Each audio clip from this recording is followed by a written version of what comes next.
Week News has live team coverage for you, staying up to date on everything you need to know to keep you and your family safe.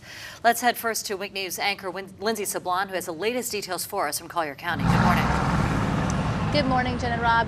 Just so you guys know, we're at the corner of Collier Boulevard and Davis, and I'm going to step out of the way so my photographer can show you what's behind me. We're changing our vantage point here.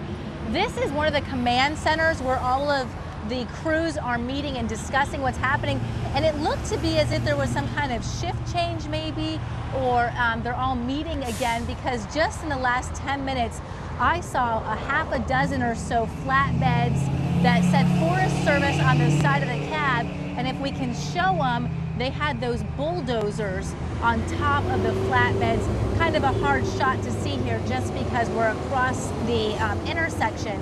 But it looked like, I said, it appeared to be either a shift change or maybe they were all meeting back up to discuss their plan of action for this morning. At this point, we know, and this was an update late last night, nearly 7,000 acres burned here in the Picayune-Strand State Forest. 30% containment.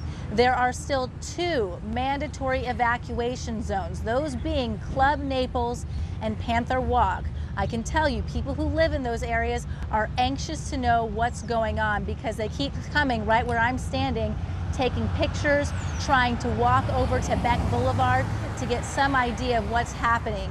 We know 2 buildings, homes, were burned overnight, those on Benfield and LeBluff roads. We also know a couple cars were burned and a couple barns, but it sounds like, at least as of last night, that was the extent of the damage. We're waiting to see if and when people will be allowed to go back into those RV parks on Beck Boulevard. At this point, we have not heard any updates from Florida Service. The stables along Newman Road also currently evacuated at this point.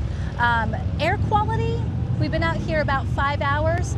It's improved, I would say, slightly, but it's still not great. So if you're getting a late start to your morning and heading out the door and live in this area, bring a bandana or something that you can kind of cover your mouth with. I don't know if our camera can capture it, but even as I'm talking to you guys right now, there's little pieces of ash just kind of falling around me. It almost looks like little snowflakes here in Southwest Florida. Collier Boulevard between Davis and Rattlesnake Hammock reopened earlier this morning, so it's a little bit of good news for travelers. But I-75 from mile marker 105 Golden Gate Parkway all the way down to 80 remains closed, and that has been a very active fire scene. That's where my colleague, reporter John Treeweiler, is right now with the very latest. On I-75, Lindsay.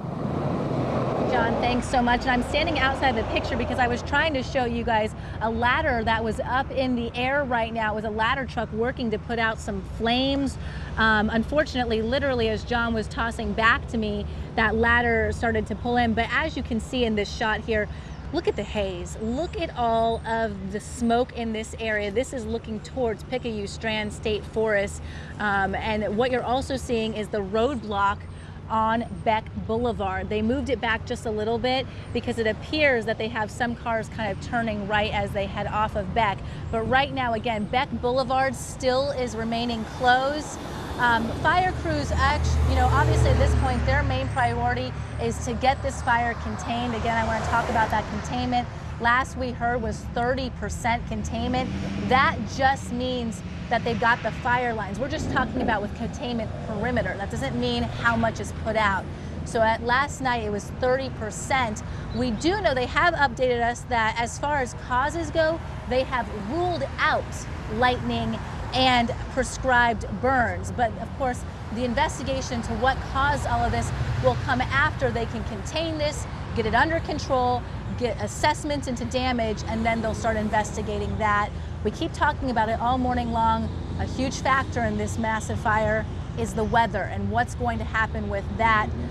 Like I mentioned, Matt, it's a little bit better on my lungs now, but as you can see behind me in that shot we just showed you, the haze and visibility, Matt, still very, very bad. And I'm sure from some of the shots you guys can see with our sky cams, also not good down here.